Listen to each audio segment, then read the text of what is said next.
Telugu Desam party manifesto వెనకాల పెద్ద కథే నడిచింది, మామూలు కథ కాదు. ఆ మేనిఫెస్టోకు ముందంటే మొన్న నేను ఆ రోజున ఆ మేనిఫెస్టో రిలీజ్ రోజున ఉదయం 11ంటికి ఉంటుంది కదా అని చెప్పేసి లైవ్ పెట్టుకుని కూర్చున్నాను.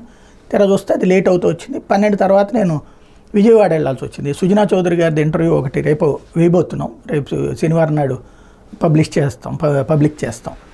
అది చేయడం కోసం అటు వెళ్ళాల్సి వచ్చింది. దాంతో సాయంత్రం దాకా నాకు ఆ వర్క్లో ఉండిపోయి ఇక్కడ ఏం జరిగిందన్నది తెలుసుకోవడం కుదరలేదు. తర్వాత నిన్న అసలు ఏం జరిగింది, ఇదేంటి వెనకాల ఉన్నట్టుండి మోడీ బొమ్మ తీసేయడం, మేనిఫెస్టో లేకపోవడం ఏంటి అన్నటువంటిది ఢిల్లీ సర్కిల్స్లో, హైదరాబాద్ సర్కిల్స్లో క్రాస్ చెక్ చేస్తే తెలిసిన విషయం ఏంటంటే, ఆ ముందు రోజున జరిగిన పరిణామాలు. చంద్రబాబు గారు ముందు రోజు మధ్యాహ్నం ముస్లిం రిజర్వేషన్లు తెలుగుదేశం వస్తే 4% ముస్లిం రిజర్వేషన్లు కొనసాగిస్తుంది, అది రద్దు చేయదు. ఎందుకంటే ఓ పక్కన అమిత్ షా, మోడీ పదే అది ప్రస్తావిస్తూ ఉన్నారు. ఎస్పెషల్లీ కర్ణాటక, తమిళనాడు, తెలంగాణలో మాత్రం ఉంది ఈ 4% ముస్లిం రిజర్వేషన్స్ అని. దాని మీదన వైసీపీ వాళ్ళు ప్రొజెక్ట్ చేస్తున్నారు కాబట్టి దాన్ని కౌంటర్ చేయడం కోసం ఈ స్టేట్మెంట్ ఇచ్చారు. అది మేనిఫెస్టోలో పెడతామన్నటువంటి పాయింట్ ఇక్కడ ప్రధానమైంది. అంటే మేనిఫెస్టోలో పెట్టడానికి ప్రిపేర్ అయ్యి దాన్ని చూడగానే బీజేపీకి సంబంధించిన రాష్ట్ర నాయకులు కొంతమంది అధినాయకత్వానికి ఫిర్యాదు చేశారు.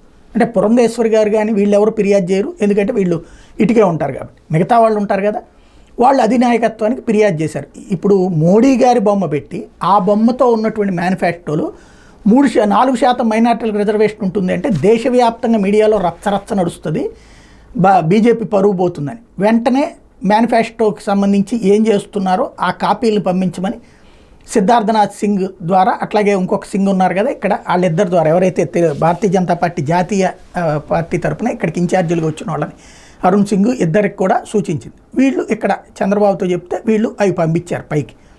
పంపిస్తే అది చూడగానే వాళ్ళు షాక్ అయ్యారు. అసలు సంక్షేమ పథకాలంటే ఒక ఉచిత బియ్యమో లేకపోతే రైతులకు 6,000 ఇట్లాగా మినిమం ఉండాలి, కానీ అసలు ఇదంతా చూస్తే ఏంటది, అందులో దీంతో మోడీ బొమ్మ పెట్టుకుంటే దగ్గర 1,50,000 కోట్ల రూపాయలు వీటికి సంక్షేమ పథకాలకు అవుతాయి. అసలు మనం దేశవ్యాప్త ఫార్ములాకి దీనికి విరుద్ధం. ప్లస్ ముస్లిం రిజర్వేషన్లు అది కూడా అందులో మెన్షన్ చేశారట.